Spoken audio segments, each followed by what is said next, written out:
Hey guys, welcome back to the show. I'm Parker Eimerl, and this is the Conversation Station. Man, it's another one. Back in the crispy studio where I did the announcement. Always fun to have the video quality, the lights, the fun stuff, but that's not really what matters. The message doesn't change. Where you are doesn't change who you are. That's the truth, and that kind of goes along with what I want to talk about today. And it all kind of stemmed from just thinking about your environment and the people you're around, because we all know that there are those people that get us amped for life, and there are those people that kill any inspiration we had. But there's also the in between, the people that are like that get us amped sometimes and kill the inspiration the other.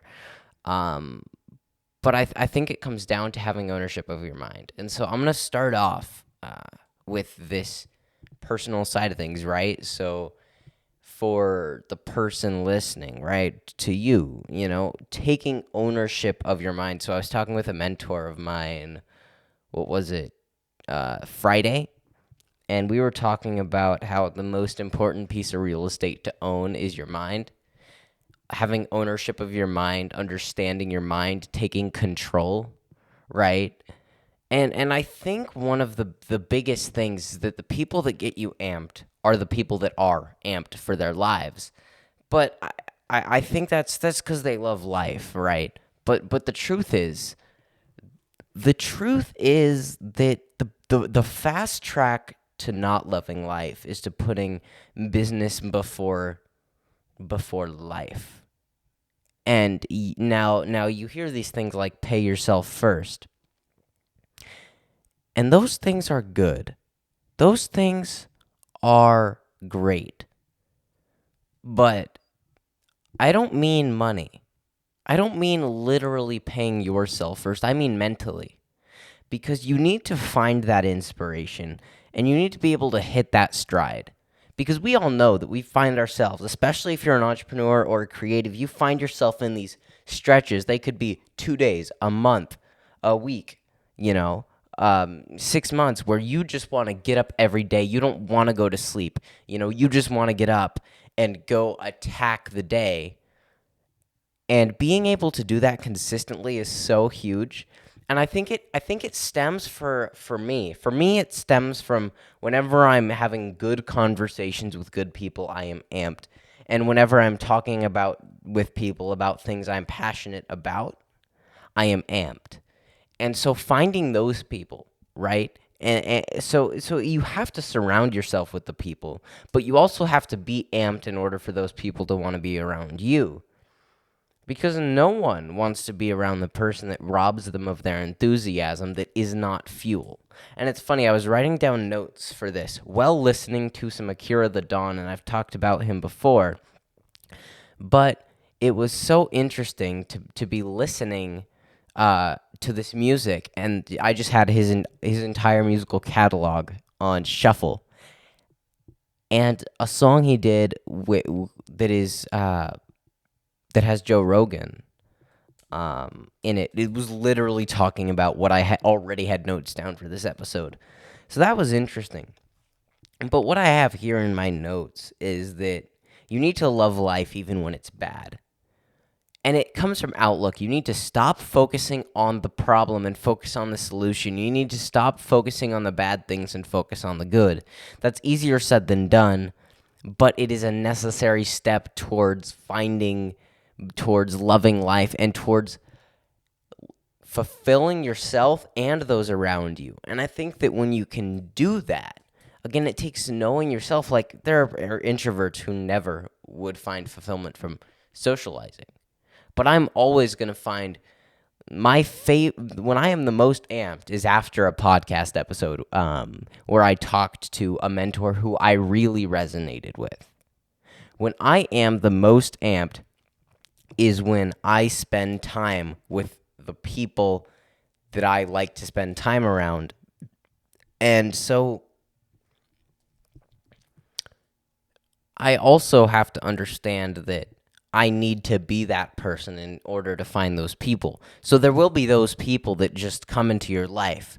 But in order to both sustain and find more of those people that get you amped, you yourself need to get them amped.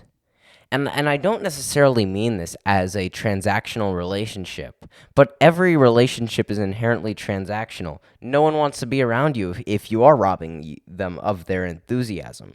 Remember, it does affect others. How you are affects others. And the fact is that if you're depressed, when you hang out with people, you're going to drag them down. It's human nature.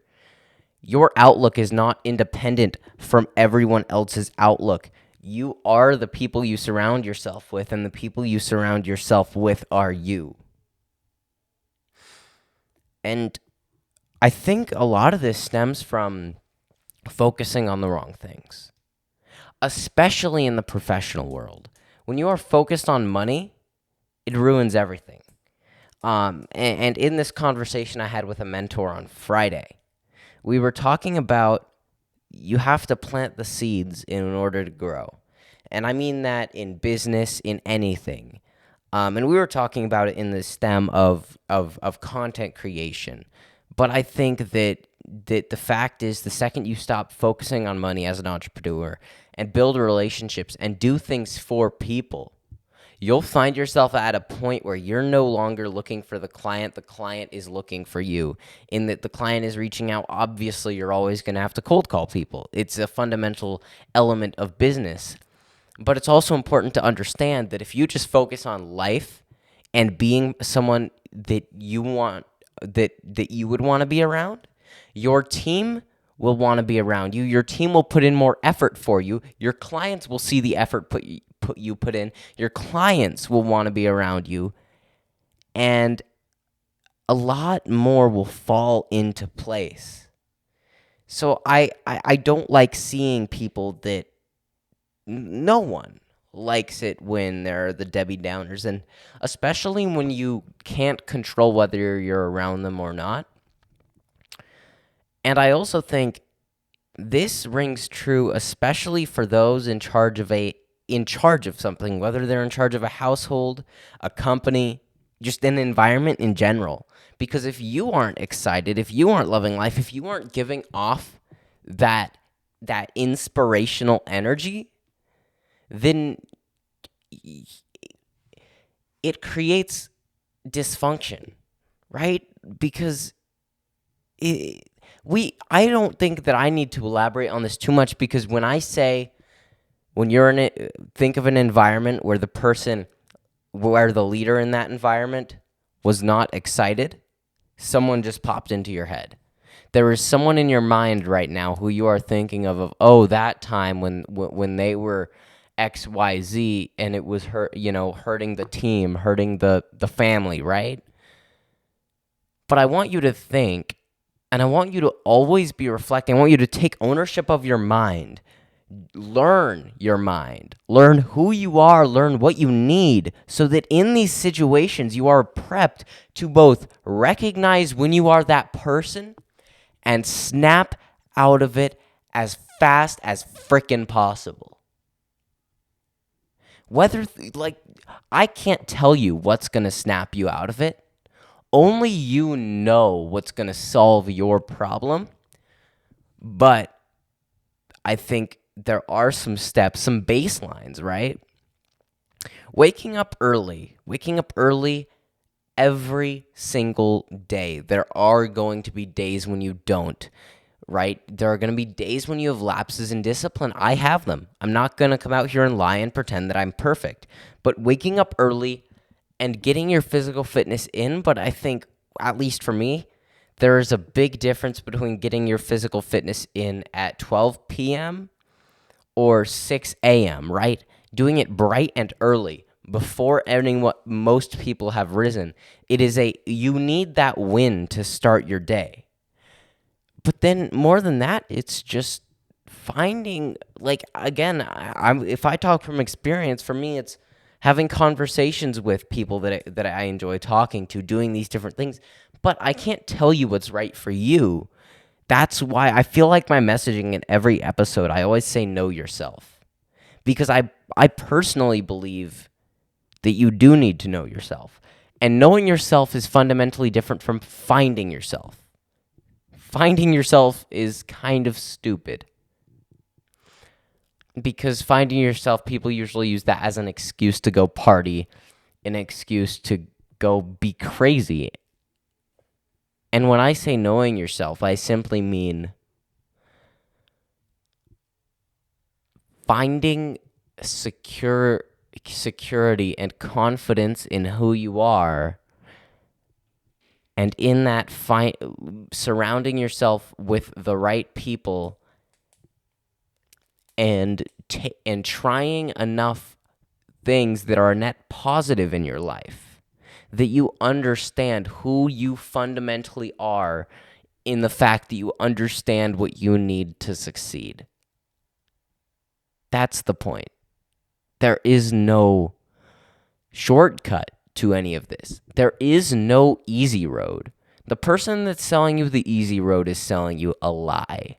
There is no easy road to success. There is no easy road to fulfillment. There is no easy road to happiness.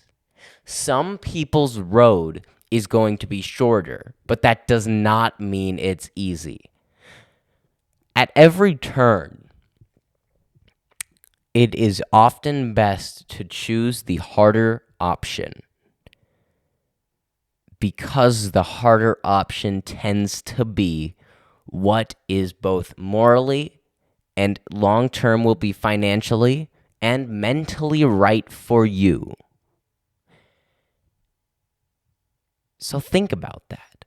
Think about the things that come up in your life and just evaluate your actions to the point of understanding the difference between what is right and what is wrong, and the differences, but don't let those things control you, right? Don't let yourself be consumed by your mistakes as well. The mistake is the most important step of success, because without making mistakes, without breaking, without falling, how are you ever supposed to know how you need to improve? If a sports team doesn't lose, how are they supposed to get to the point where they can win? Losing is inevitable, and losing just means that you took enough action to get something wrong. And taking enough action to get something wrong is one of the best things in the world. That's it.